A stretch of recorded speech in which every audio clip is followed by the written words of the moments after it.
Second important responsibility of ப்ரீடர்ஸ்னுடைய அடுத்த முக்கியமான விஷயம், அவங்க என்ன டாகை ப்ரீட் பண்ணுறாங்களோ அதனுடைய நேச்சர் என்ன, அது என்ன பர்பஸுக்காக கிரியேட் பண்ணப்பட்டுச்சு, அதோடைய ட்ரைவ் என்ன, இது எல்லாமே ப்ரீடருக்கு நல்லா தெரிஞ்சிருக்கிறது ரொம்ப அவசியம். ஏன்னா இது தெரிஞ்சிருந்தால் தான் நம்மக்கிட்ட அப்ரோச் பண்ணுற பப்ளிக் ப்ராப்பரான நீடு இருக்கவங்களுக்கு மட்டும் பப்பியை கொடுக்கலாம். நீடு இல்லாதவங்களுக்கு அந்த பப்பீஸை கொடுக்கறனால நிறைய பிரச்சனைகள் வரலாம்.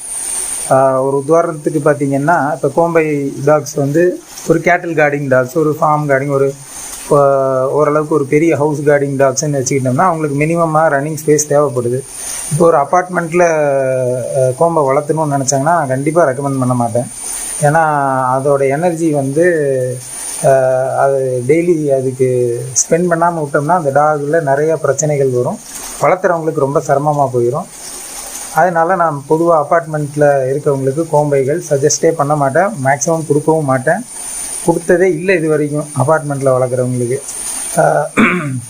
இது அப்பார்ட்மெண்ட்டில் இருக்கிறோம் அப்படிங்கிறவங்கிறது மட்டும் இல்லை. இப்போ பார்த்திங்கன்னா நம்ம கோம்பை டாக்ஸ்லேயே ஃபார்ம் கார்டிங் லைன்ஸ் இருக்குது, ஹோம் கார்டிங் லைன்ஸ் இருக்குது. ரெண்டுக்கும் பெரிய டிஃப்ரென்ஸு என்னென்னா, ஃபார்ம் கார்டிங் லைன்ஸுக்கு இன்னும் ஸ்டாமினா அதிகமாக இருக்கும், நிறையா தூரம் ஓடிக்கிட்டு இருக்கக்கூடிய, நிறைய நேரம் ஆக்டிவாக இருக்கக்கூடிய டாக்ஸு.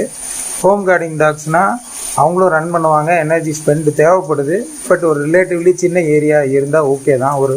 ஒரு individual house with ample running space okay, அதில் அவங்களுடைய எனர்ஜியை ஸ்பெண்ட் பண்ணிடலாம். நிறைய பேர் என்ன சொல்லுவாங்கன்னா, நான் சின்ன அப்பார்ட்மெண்ட்டோ இல்லை வீடாக இருந்தாலும் நான் டெய்லி வாக்கிங் கூட்டிகிட்டு போயிடுவேன்னு சொல்லுவாங்க. அது எல்லா நாளும் சாத்தியம் இல்லை. அதனால் நம்ம அப்படி சொல்கிறவங்களுக்கு கூட நம்ம அவங்களுக்கு சமாதானப்படுத்தி, வேண்டாங்க கோம்பை டாக்ஸ் எடுக்காதீங்க, செட் ஆகாது அப்படிங்கிறத நம்ம சொல்லிடுவோம். ஸோ இந்த மாதிரி நாய் தேவை, என்ன தேவை, வாங்குறவங்களுக்கு என்ன தேவையோ அதுக்கேற்ற நாயை நம்மளால் கொடுக்க முடிஞ்சால் கொடுக்கணும்.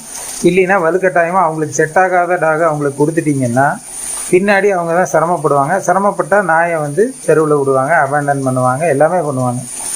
ஸோ இதுதான் நம்மளுடைய ரெஸ்பான்சிபிலிட்டியில் ரெண்டாவது முக்கியமான ரெஸ்பான்சிபிலிட்டி. இதை நம்ம பண்ணோம்னாலே நாய்கள் அபேண்டன் ஆகிறது நிறைய குறைக்கலாம்.